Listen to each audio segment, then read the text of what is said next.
एक लड़के को समंदर के बीचों बीच 1 साल के लिए भेजा गया ताकि वो वहां मौसमी तहकीक रिसर्च कर सके।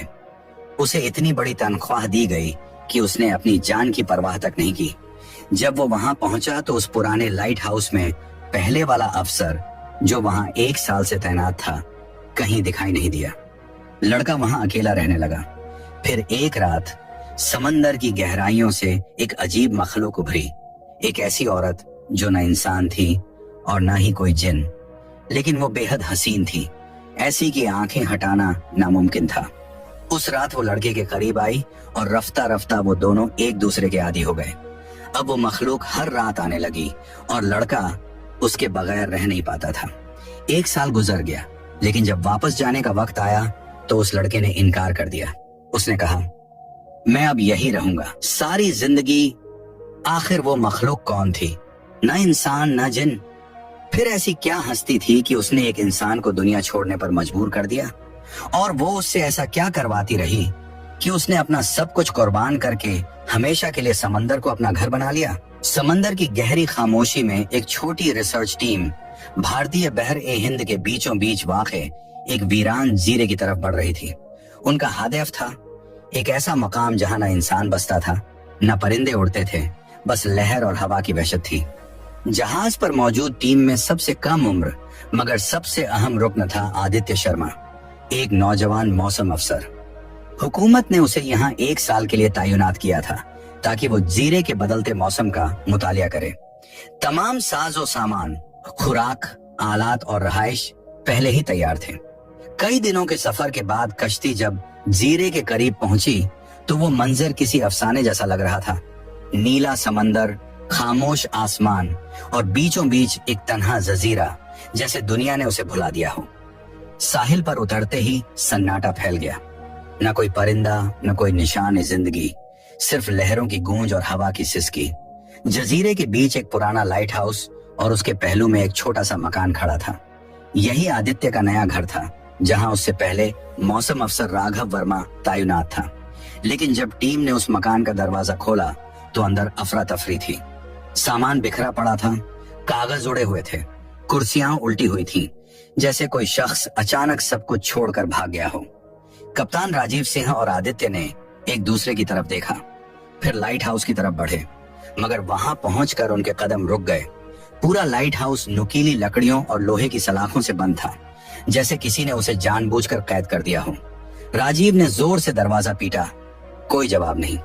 आखिरकार उसने धक्का दिया, दरवाजा चरचराहट के साथ खुल गया और अंदर एक अधेड़ उम्र शख्स खड़ा था, गोविंद नाथ। राजीव ने पूछा, पिछला अफसर राघव कहाँ है? गोविंद ने सर्द लहजे में कहा, वो समंदर की तरफ गया था और कभी वापस नहीं आया। कप्तान खामोश हो गया। आसपास की हवा जैसे रुक गई थी। उसने आदित्य से कहा, अगर चाहो तो हमारे साथ वापस चल पड़ो, ये जगह ठीक नहीं। लेकिन आदित्य ने इनकार कर दिया। उसके दिल में एक ही ख्याल था, अगर मैं ये काम मुकम्मल कर पाया तो मेरा नाम बन जाएगा। यूं आदित्य ने फैसला कर लिया, खाह वाह जीरा कितना ही सन्नाटेदार और खतरनाक क्यों ना हो, वो ये साल यहीं गुजारेगा। कप्तान राजीव ने रवानी से पहले आदित्य के हाथ में बंदूक थमाई। ये जगह महफूज नहीं लगती, वो बोला, अपना ख्याल रखना। कश्ती के इंजन की आवाज समंदर में मध्यम होती गई और देखते ही देखते वो लोग लहरों के पार गायब हो गए। अब जजीरे पर सिर्फ एक शख्स बाकी था, आदित्य। उसने खामोशी से अपने नए घर की सफाई की, टूटी मेज सीधी की, फर्श झाड़ा और सारा सामान तरतीब दिया। रात उतर चुकी थी, चांद बादलों के पीछे अधूरा चमक रहा था।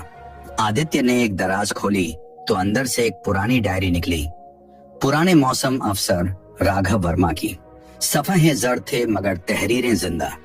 डायरी में जजीरे का जिक्र था और एक रहस्यमय मखलूकन का जो रात के वक्त समंदर से निकलती थी। कुछ सफ़हें अधूरे थे, जैसे लिखने वाला अचानक रुक गया हो। आदित्य ने सोचा शायद राघव अकेला था, वक्त गुजारने के लिए ये कहानियां गढ़ता रहा होगा। चंद सफ़हों पर अजब शक्लों के खाके बने थे, निस्फ इंसान निस्फ जानवर, नीलगूं चमड़ी और खाली आंखों वाली मखलूकन। एक सफ़े पर राघव की बीवी की तस्वीर भी चिपकी थी, एक नाजुक चेहरा जैसे माजी के पर्दे से झांक रही हो। डायरी पढ़ते पढ़ते आदित्य की पलकें भारी हो गईं। कुछ देर बाद वो नींद में डूब गया। अगली सुबह वो साहिल की तरफ निकला। चट्टानों के बीच कुछ पत्थर और सीपियां खास तरतीब में रखी थीं, जैसे किसी ने कोई अलामत बनाई हो। उसने सोचा शायद ये सब गोविंद की हरकत है और काम में लग गया। दिन ढला तो उसने दूरबीन से लाइट हाउस की तरफ देखा। एक लम्हे को उसे लगा कि गोविंद के साथ कोई और भी खड़ा है, मगर पलक झपकने से पहले ही मंजर गायब हो गया। शायद वहम है, वो बड़बड़ाया। रात गहरी हुई तो आदित्य नोट्स लिखने में मसरूफ था कि दरवाजे पर हल्की सी दस्तक हुई। कौन? वो बोला। कोई जवाब नहीं। हाथ में लैंप लिए आहिस्ता आहिस्ता दरवाजे की तरफ बढ़ा। अचानक एक गंभीर आवाज गूंजी, जैसे समंदर के अंदर से कोई कराह रहा हो, और फिर दरवाजे के नीचे से एक लंबी नीलगूं उंगलियों वाला हाथ अंदर घुसने लगा।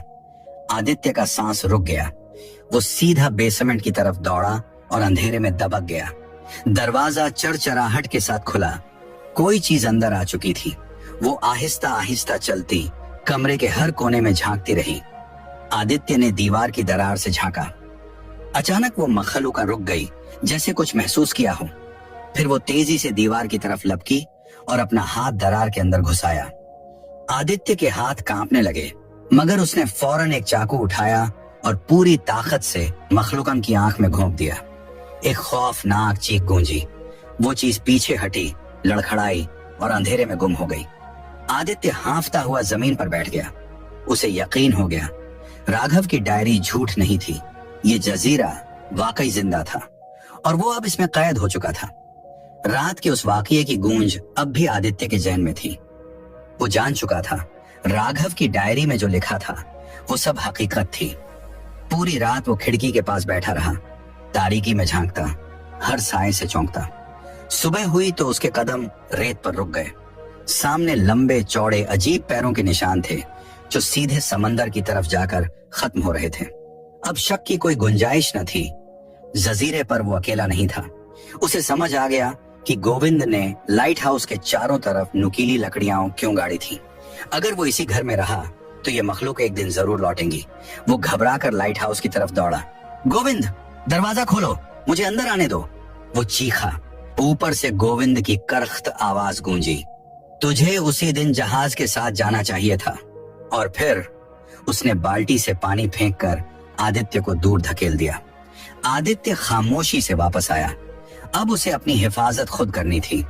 उसने खिड़कियां बंद की, दीवारों के गिर्द नुकीली तख्तियां गाड़ियों, दरवाजे के सामने पुराने कागज और किताबें रखी और उन पर तेल छिड़क दिया। अगर वो वापस आए तो आग उन्हें रोक लेगी, मगर उसे मालूम नहीं था आज की रात उसे एक नई हकीकत दिखाने वाली थी। शाम ढली, आसमान पर लाली फैली और अंधेरा रेंगने लगा। कमरे के कोने में उसे एक पुराना लकड़ी का बॉक्स दिखा। अंदर बंदूक और कई गोलियां रखी थीं। एक लम्हे को उसे लगा शायद किस्मत ने अभी हथियार नहीं डाले। रात के बढ़ते सन्नाटे में आदित्य बंदूक हाथ में लिए कमरे के कोने में दबक कर बैठ गया। दिल की धड़कनें तेज हो चुकी थीं। फिर अचानक एक आवाज उठी, भारी, गहरी, जैसे समंदर खुद सांस ले रहा हो। आदित्य ने खिड़की के दर्ज से झांका और उसकी आंखें फटी की फटी रह गईं। पानी की सतह से दर्जनों नीलगू मखलूकात उभर रही थी। उनके जिस्म चमक रहे थे, आंखें शोलों की तरह दहक रही थी और उनकी हरकतें इंसानी नहीं लग रही थी। चंद लम्हों में वो सब घर के दरवाजे पर आन पहुंची। एक जोरदार झड़प, फिर दूसरी, पूरी दीवार हिलने लगी। आदित्य ने बंदूक संभाली और गोलियां चलाई। कुछ मखलूकात चीख के समंदर में जा गिरी, मगर बाकी और भी वहशी हो गईं। उसने जल्दी से बाहर भागकर दरवाजे के आगे रखे कागजों को आग लगा दी। शोले भड़क उठे और उनकी रोशनी ने जैसे अंधेरे को काट दिया। मखलूकात पीछे हटने लगी, फिर एक चीख के साथ समंदर की तरफ भाग गई। आदित्य ने सुकून का सांस लिया, मगर तब उसके चेहरे पर रोशनी का अक्स बदला। आग अब सिर्फ कागजों में नहीं थी, वो दरवाजे से होती हुई दीवारों तक फैल चुकी थी। पूरा घर शोले में लिपटने लगा। आदित्य, जिसने अभी अभी मौत से बचाव पाया था, अब अपने ही जलते हुए घर में कैद था। घर का दरवाजा दहकते शोले में बदल चुका था। पूरा मकान लकड़ियों का बना था, इसलिए आग तेजी से भड़क उठी। आदित्य ने घबराकर एक मोटी चादर में खुद को लपेटा और किसी तरह शोलों के बीच से निकलकर बाहर भाग आया। वह दौड़ता हुआ लाइट हाउस के करीब एक बड़े पत्थर के पीछे जा छिपा। हाथ में गहरा जख्म था, खून बह रहा था। अचानक आसमान पर काले बादल छा गए और कुछ ही लम्हों में तेज बारिश शुरू हो गई। रात भर वह पत्थरों के पीछे छिपा रहा, जबकि बारिश धीरे धीरे आग को बुझाती रही। सुबह हुई तो वह मंजर दिल दहला देने वाला था। आदित्य का घर मुकम्मल तौर पर जलकर राख हो चुका था। अब उसके पास कुछ भी नहीं बचा था, न तो पनाह, न खाना, न सुकून। जिंदा रहने का एक ही रास्ता था, लाइट हाउस। उसने बंदूक उठाई, जख्म पर कपड़ा बांधा और पत्थरों के बीच छिपकर बैठ गया, इंतजार करते हुए कि गोविंद कब बाहर निकले। कई घंटे बाद आखिरकार गोविंद बाल्टी लेकर पानी भरने निकला। आदित्य धीरे धीरे उसके पीछे बढ़ा, मगर अचानक पत्थरों के बीच से एक नीलगूं चिपचिपी मखलूक छलांग लगाकर उस पर टूट पड़ी। आदित्य ने पूरी ताकत से उसे काबू में किया। वह मखलूक तड़प रही थी, चीख रही थी। इतने में गोविंद भागता हुआ आया। रुक जाओ, वह चिल्लाया, ये मेरी है। आदित्य चौंक गया। यह तुम्हारी? उसने बंदूक संभालते हुए कहा। गोविंद हाँफते हुए बोला, ये मेरी पालतू है, नुकसान मत पहुंचाओ इसे। आदित्य ने बंदूक की नली मखलूक पर रखी और मौका पाकर कहा, अगर तुम चाहते हो कि यह जिंदा रहे तो मुझे लाइट हाउस में रहने दो, वरना मैं इसे अभी मार दूंगा। गोविंद खामोश खड़ा रहा, फिर धीरे सर झुका दिया। वह जानता था आदित्य के पास खाने का सामान और बारूद दोनों हैं। दुश्मनी का मतलब तबाही था। शाम तक दोनों वापस लाइट हाउस पहुंचे। आदित्य हैरान था। अब उसके सामने एक नया राज खुल चुका था। ये मखलूकन कोई आम जानवर नहीं थी। ये तुम्हारे काबू में कैसे आई? आदित्य ने पूछा। गोविंद ने गहरी सांस ली। एक दिन यह मेरे जाल में फंस गई थी। मैंने इसे छोड़ा था। तब ये छोटी थी, फिर कभी मुझसे जुदा नहीं हुई। मेरी हर बात मानती है। आदित्य ने गौर से मखलूक को देखा। उसकी आंखों में इंसान जैसी चमक थी, मगर चेहरे पर सदियों का दर्द। गोविंद बोला, मैं इस जजीरे का बादशाह हूँ। ये मेरा घर है, मेरी सल्तनत। उसके लहजे में जुनून टपक रहा था। जजीरे की चट्टानों पर उसने खुद ही कंधा किया था। गोविंद यहाँ का बादशाह है। आदित्य ने हैरानी से कहा, तुम इसके साथ ऐसे पेश आते हो जैसे गुलाम हो। गोविंद के चेहरे पर एक साया उभरा और वह बोला, यह सिर्फ पालतू नहीं, मेरी है। हर रात यह मेरी ख्वाहिश पूरी करती है। यह सुनकर आदित्य के चेहरे का रंग उड़ गया। उसके अंदर डर और क्रोध की लहर दौड़ गई। अब उसे समझ आ गया, यह जजीरा सिर्फ मौसमों के राज नहीं छुपाए हुए, बल्कि इंसानी वहशत की गहराइयां भी। एक रात गोविंद ने आदित्य को एक चौंकाने वाली बात बताई। एक बार उस मखलूकन ने मुझ पर हमला किया था। फिर उसकी आवाज में फख्र भर गया। मैंने उसे ऐसी सजा दी कि अब वह खुद को मेरी गुलाम समझती है। आदित्य यह सुनकर पत्थर का हो गया। अब उसे समझ आ गया, वो मखलूकात हर रात समुंदर से अपनी उसी साथी को छुड़ाने आती थी, मगर गोविंद उन्हें कभी कामयाब नहीं होने देता था। गोविंद ने बताया कि वो सूरज की रोशनी से डरती हैं, क्योंकि दिन के उजाले में उनकी त्वचा जल जाती है। यह जानकर आदित्य के दिल में डर की एक नई तह उतर गई। अब वह टापू से भागना चाहता था, मगर फरार मुमकिन नहीं था। शाम ढली। गोविंद ने बंदूक संभालते हुए कहा, तैयार रहो, आज रात वो जरूर आएंगी। लाइट हाउस की लाइटें जलीं और कुछ ही देर में समुंदर की सतह हिलने लगी। पानी के अंदर से दर्जनों नीले शरीर उभरे, चमकते, कांपते, सांस लेते, जैसे अंधेरा उन्हें जन्म दे रहा हो। गोविंद ने फायरिंग शुरू कर दी। गोलियां चलने लगी, गूंज फैल गई, लेकिन आदित्य के हाथ कांपने लगे। वो डर के मारे लाइट हाउस के अंदर भाग आया। वापस आओ, लड़ो, गोविंद चिल्लाया, मगर आदित्य कोने में सिमट गया और कुछ ही लम्हों में बेहोश हो गया। रात भर गोविंद अकेला लड़ता रहा। जब सुबह हुई तो उसने गुस्से में आदित्य के चेहरे पर पानी फेंका। उठो, अगर जिंदा रहना है तो लड़ना सीखो, वरना तुम्हें यहाँ से बाहर फेंक दूंगा। अब से तुम मेरी हर बात मानोगे। पानी भरना, लाइट हाउस के सारे काम और रात को गार्ड ड्यूटी। आदित्य के पास कोई रास्ता नहीं था। उसने सर झुका दिया। अगली रात जब समुंदर फिर हिला तो आदित्य ने बंदूक उठाई। इस बार उसके अंदर डर नहीं, गुस्सा था। उसने गोलियां चलाई, चीखें गूंजी, मगर गोविंद खामोश रहा। वो धीरे से पीछे हटा और लाइट हाउस का दरवाजा बंद करके खुद अंदर चला गया। आदित्य अब अकेला था। रात भर लड़ता रहा। हर गोली के साथ उसका डर कम होता गया। जब सुबह हुई, गोविंद ने दरवाजा खोला और देखा कि आदित्य दरवाजे के बाहर खून में लथपथ बैठा है, मगर उसकी आंखों में एक नया अज़्म था। अब वो जान चुका था, इन मखलूकात से जिंदा रहने के लिए डरना नहीं, डट जाना जरूरी है। दिन गुजरते गए, रातें जंग में, दिन गोविंद की खिदमत में बीतने लगे। टापू अब उसके लिए एक कैदखाना बन गया था। उसके अंदर एक ही सवाल था, कब वो इस जहन्नुम से आजाद होगा। लेकिन वक्त के साथ कुछ बदलने लगा। वो मखलूका जिससे कभी वो कांपता था, अब उसे अजीब तौर पर खामोश और उदास दिखने लगी। उसके चेहरे पर वहशत नहीं, तन्हाई थी। आदित्य के दिल में हमदर्दी जगी। शायद वो भी अपने लोगों से बिछड़कर उसी कैद में जीने पर मजबूर थी। आदित्य ने सोचा, शायद फर्क सिर्फ इतना है कि एक इंसान है, दूसरा मखलूका, मगर दोनों ही आजादी के कैदी हैं। आदित्य ने उस मखलूका को एक नाम दे दिया था, अनारिया। दिन गुजरते गए और टापू की रातों का शोर धीरे धीरे मध्यम होने लगा। जहां कभी चीखें और गोलियों की आवाज गूंजती थी, अब वहां एक अजीब सी खामोशी पसरी थी। एक दिन आदित्य ने महसूस किया कि हमले कम हो रहे हैं। शायद सर्दियों में ये कहीं और चली जाती हैं, लेकिन गोविंद ने बात काट दी। नहीं, वो फिर आएंगी। अब वो अपनी तादाद बढ़ा रही हैं। कुछ दिन यूं ही बीत गए। एक रात दोनों खाने के बाद शतरंज खेलने बैठे।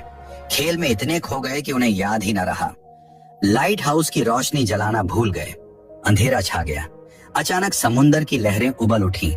दूर से डरावनी आवाजें आने लगी और पानी के भीतर से दर्जनों मखलूकात उभर आईं। उनके जिस्म नीले शोलों की तरह चमक रहे थे। गोविंद ने फायरिंग शुरू कर दी। आदित्य ने भी बंदूक उठाई, मगर उसके हाथ कांप रहे थे। गोलियां खत्म होने को थीं। कोई प्लान नहीं, कोई उम्मीद नहीं। दोनों लड़ते लड़ते ऊपर पहुंच गए। इसी दौरान एक मखलूका ने गोविंद के पैर में गहरा जख्म कर दिया। खून बह निकला, मगर वो फिर भी फायर करता रहा। आदित्य के दिल में मौत का डर लहराने लगा। लेकिन तभी पूरब में सूरज की पहली किरण फूटी और जैसे ही रोशनी फैली, वो सारी मखलूकात तड़पती, चीखती वापस समुद्र में गायब हो गईं।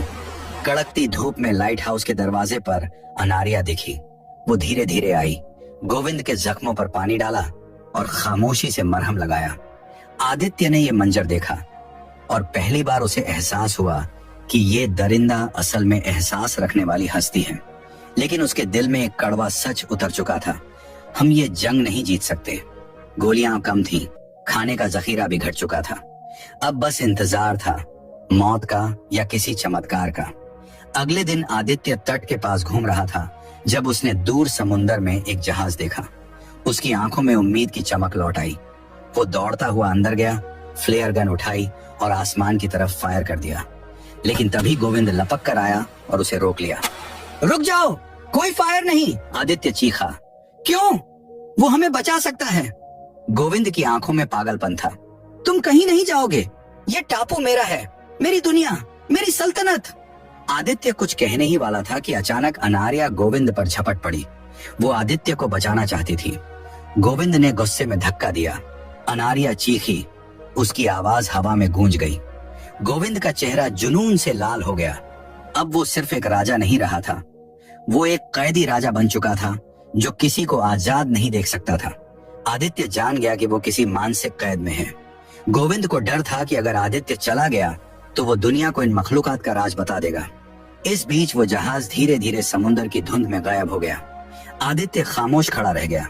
अब वो जान चुका था, ये टापू उसका कैद खाना है और गोविंद उसका रखवाला। कुछ दिन खामोशी में गुजरे। गोविंद का गुस्सा बढ़ता गया और उसका निशाना बनी बेचारी अनारिया।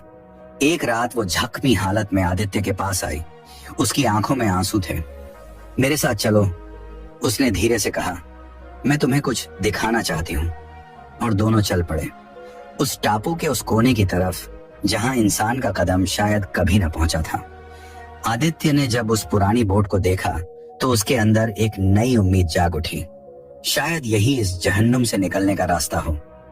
जब उसने गोविंद से बोट के बारे में पूछा तो वो मुस्कुराया, जैसे सब कुछ पहले से जानता हो।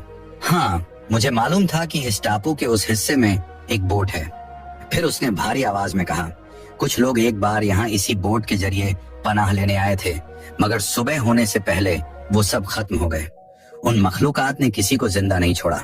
गोविंद ने बताया कि वो लोग गोला बारूद से भरा जहाज लेकर आ रहे थे, लेकिन समुंदर के तूफान ने उन्हें यहाँ ला पटका और उनका जहाज इसी टापू के करीब डूब गया।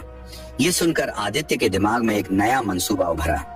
अगर हम उस जहाज के मलबे तक पहुंच सकें तो शायद वहां से हमें डायनामाइट या गोलियां मिल जाएं।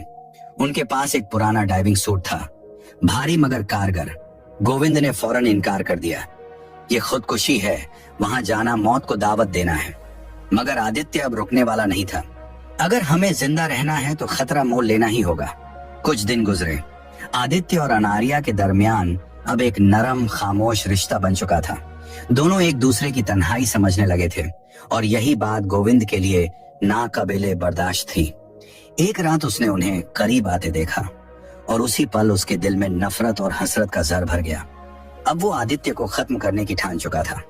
अगली सुबह वो बज़ाहिर नरम लहजे में बोला, ठीक है, मैं मान गया। तुम सूट पहनकर नीचे जाओ, डायनामाइट लाओ, फिर मैं तुम्हें बोट के जरिए ऊपर खींच लूंगा। लेकिन उसके चेहरे पर छिपा इरादा कुछ और था। वो चाहता था कि आदित्य समुंदर की गहराई में फंस जाए, मखलूकात उसे मार डालें और यूं सारा डायनामाइट, सारा इख्तियार फिर से उसके हाथ में आ जाए। दोनों बोट में बैठकर उस जगह पहुंचे जहां जहाज डूबा था। आदित्य ने भारी डाइविंग सूट पहना, एक लंबी सांस ली और अंधेरे पानी में उतर गया। गहराई बढ़ती गई, रोशनी मध्यम होती गई और नीचे पहुंचकर उसने जहाज का मलबा देखा। पूरा टूटा हुआ, मगर अंदर अब भी कुछ बॉक्स मौजूद थे। किस्मत ने साथ दिया, उनमें से कुछ में डायनामाइट महफूज था। अचानक पानी के अंधेरे में हलचल हुई, कुछ मखलूकात उसके सामने उभरी। आदित्य का दिल थम गया, कदम फिसले और वो नीचे गिर गया। सूट की भारी धातु ने उसे जमीन से चिपका दिया। वो हिल भी नहीं पा रहा था। ऊपर सिग्नल भेजना भी मुमकिन न रहा। ऊपर गोविंद ने सोचा, खत्म हो गया, लेकिन हकीकत कुछ और थी।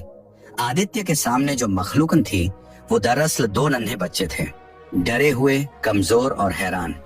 आदित्य ने मुश्किल से खुद को संभाला। सूट वहीं छोड़कर ऊपर सतह तक पहुंचा, जहां उसे कुछ पुराने बक्से मिले जिनमें डायनामाइट महफूज था। वापसी पर दोनों ने दिन रात एक कर दिए। उन्होंने लाइट हाउस के चारों तरफ 2 तहों में डायनामाइट बिछाया, ताकि अगली बार जब मखलूकात हमला करें तो एक ही धमाके में सब खत्म हो जाएं। महीने गुजरते गए और आदित्य के दिल में अब सिर्फ एक दुआ बाकी थी, अगला हमला आखिरी हो। बर्फबारी शुरू हो चुकी थी। समुंदर के ऊपर की ठंडी हवा छुरी की तरह काट रही थी, मगर उसी मौसम में एक अजीब सा सुकून था। वो मखलूकात जो हर रात आती थी अचानक गायब हो गई। न कोई शोर, न कोई चीख, गोया टापू सो गया हो। गोविंद के दिल में शक ने जन्म लिया। ये खामोशी आम नहीं है, उसने कहा। शायद अनारिया ने उन्हें खबरदार कर दिया है। गुस्से में वो उस पर टूट पड़ा, लेकिन आदित्य बीच में आ गया और उसे रोक लिया। दोनों के दरमियान तल्ख लफ्जों का ताबादला हुआ। फिर एक फैसला, एक नया मंसूबा। मंसूबा सीधा था, लाइट हाउस का दरवाजा खुला छोड़ दिया जाए। जब मखलूकात अंदर आई तो डायनामाइट एक ही पल में सबको छुड़ा दे। आदित्य ने चालाकी से पूरा प्लान तैयार किया। अनारिया, तुम छत पर जाकर चीखो ताकि वो तुम्हारी आवाज पर भड़के। अनारिया ने धीरे से सर हिलाया और अगले ही लम्हे उसकी चीख समुंदर पर गूंज उठी। पानी कांप गया, गहराइयों से नीले जिस्म उभरने लगे। वो गरजते, चिल्लाते दीवारों पर चढ़ते जा रहे थे। उन्होंने देखा कि लाइट हाउस का मेन गेट खुला है और यही उनकी सबसे बड़ी गलती थी। चंद लम्हों में वो अंदर घुस आए। आदित्य ने बंदूक उठाई, गोलियां चलीं, धुआं, चीखें, पानी, सब एक दूसरे में घुल गए, मगर वो बहुत ज्यादा थे। इसी वक्त गोविंद ने लीवर दबाया, मगर धमाका नहीं हुआ। खामोशी, सिर्फ मखलूकात की गरज। आदित्य के चेहरे पर पसीना जम गया। कनेक्शन, वो बड़बड़ाया। वो भागता हुआ ऊपर गया और कांपते हाथों से तारें जोड़ने लगा। नीचे गोविंद तन्हा लड़ रहा था। हर गोली के साथ दीवार हिल रही थी। आदित्य ने कनेक्शन मुकम्मल किया। पहली परत धमाके से फट गई। रोशनी का एक दायरा बना और दर्जनों मखलूकात चीखते हुए हवा में बिखर गए, लेकिन कुछ अब भी जिंदा थे। गोविंद ने दूसरा लीवर दबाया। एक जोरदार धमाका, जमीन कांप उठी, आसमान स्याह धुएं से भर गया। फिर खामोशी, दोनों बेहोश हो गए। सुबह सूरज की रोशनी दीवारों पर पड़ी तो आदित्य ने आंखें खोली। चारों तरफ तबाही थी। समुंदर के किनारे दर्जनों लाशें, जले हुए जिस्म और खून की बू। अनारिया कहीं नहीं थी। गोविंद हाथ में बंदूक लिए उन जख्मी मखलूकात को मार रहा था जो अब भी सांस ले रही थी। आदित्य की नजर एक झुलसे हुए मखलूक पर पड़ी। उसके गले में एक नेकलेस लटक रहा था। वो मखलूक आखिरी सांस ले रही थी और उसकी आंखों में दर्द नहीं, धुआं थी। उसी पल आदित्य का दिल टूट गया। उसे एहसास हुआ ये मखलूकात दरिंदे नहीं थी, ये अपने प्यारों के लिए लड़ने वाली जिंदा रूहें थीं, मोहब्बत करने वाली, दर्द सहने वाली, इंसानों की तरह, बस खामोश। लेकिन गोविंद के लिए ये सब बेमानी था। उसने बंदूक उठाई और आखिरी बची मखलूकों को भी गोली मार दी। उस दिन के बाद मखलूकात कभी वापस नहीं आई, मगर हर रात समुंदर की लहरों के साथ मध्यम रोने की आवाजें सुनाई देती, जैसे कोई माँ अपने खोए हुए बच्चों को पुकार रही हो। आदित्य के दिल में पछतावा उबल पड़ा। अब वो समझ चुका था, असल दरिंदे वो मखलूकात नहीं थी, दरिंदा तो शायद वो खुद बन गया था। आदित्य किनारे पर बैठा छोटे पत्थरों से एक गोल दायरा बना रहा था। उस दायरे के बीच में उसने एक छोटी लकड़ी की कश्ती रख दी, वही कश्ती जो कभी अनारिया के हाथों में थी। वो चाहता था कि अगर वो जिंदा है तो ये निशानी देखकर वापस आ जाए। वो घंटों वहीं बैठा रहा। सूरज डूब गया, चांद निकल आया, मगर अनारिया नहीं लौटी। आखिरकार वो थककर वहीं सो गया।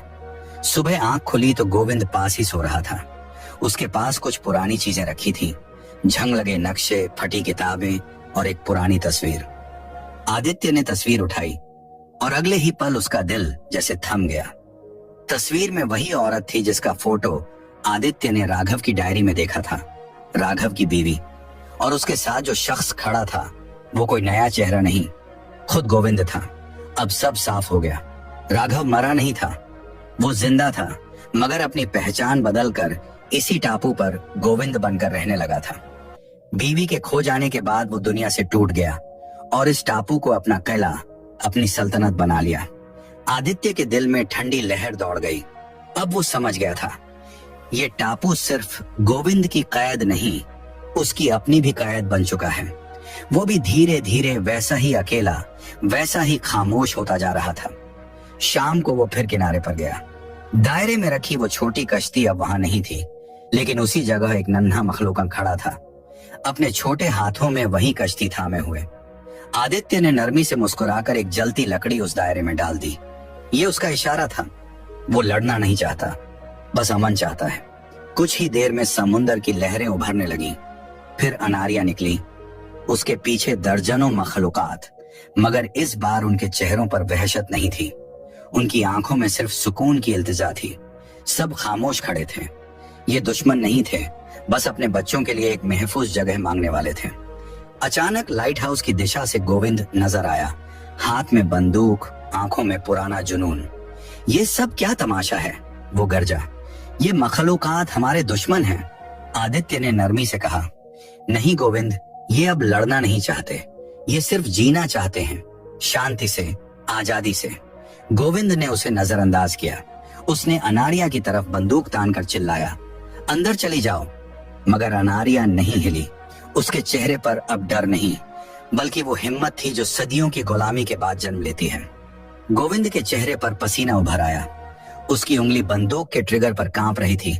उसके अंदर का बादशाह, जो खुद को लाइट हाउस का मालिक समझता था, अब टूटने लगा था। कोई उसका हुक्म नहीं मान रहा था, ना आदित्य, ना अनारिया और ना वो खामोश समुंदर, जो अब जैसे उसके खिलाफ बगावत कर चुका था। वो धीरे धीरे लाइट हाउस की तरफ बढ़ने लगा। आदित्य ने सोचा, शायद अब उसे एहसास हो गया है, शायद अब वो बदल जाएगा। लेकिन वो गलत था। गोविंद के चेहरे पर अब भी वही जुनून था, वही वहशत, जैसे समुंदर की गहराइयों ने खुद उसे निगल लिया हो।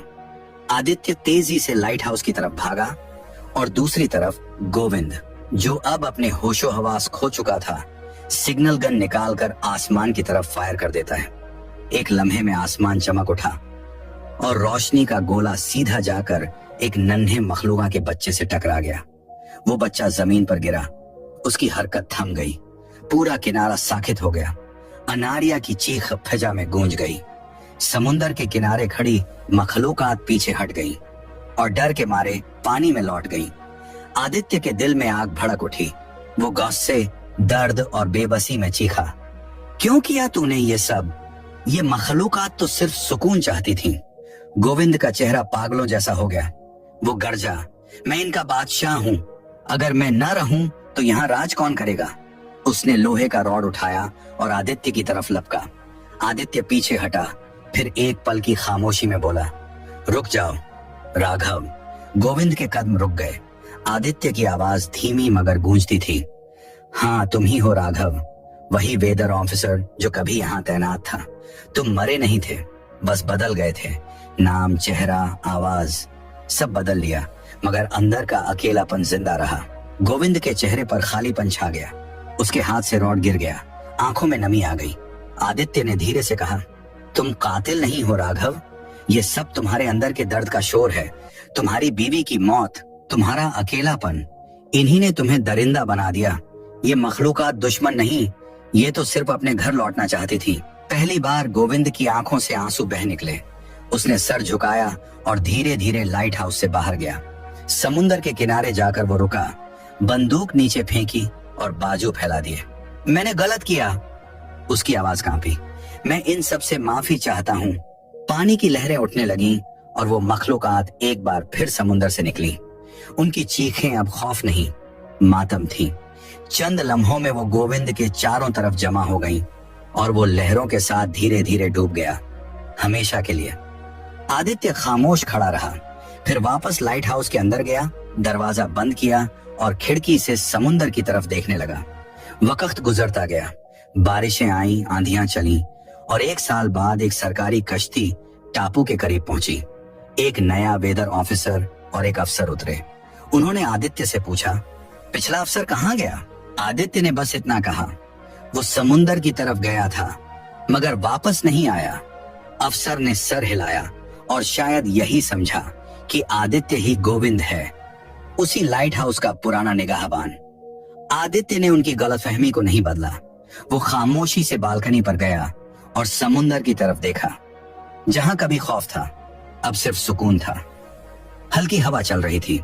आदित्य के होंठों पर एक मध्यम सी मुस्कान थी। वो अब कहीं जाना नहीं चाहता था, बिल्कुल गोविंद की तरह। और समुंदर के उस पार अनारिया अपने खानदान के साथ आजाद थी। अब कोई कैद नहीं, कोई हाकिम नहीं, बस खामोश लहरें और आजादी की सांस। इसी के साथ ये कहानी खत्म हुई।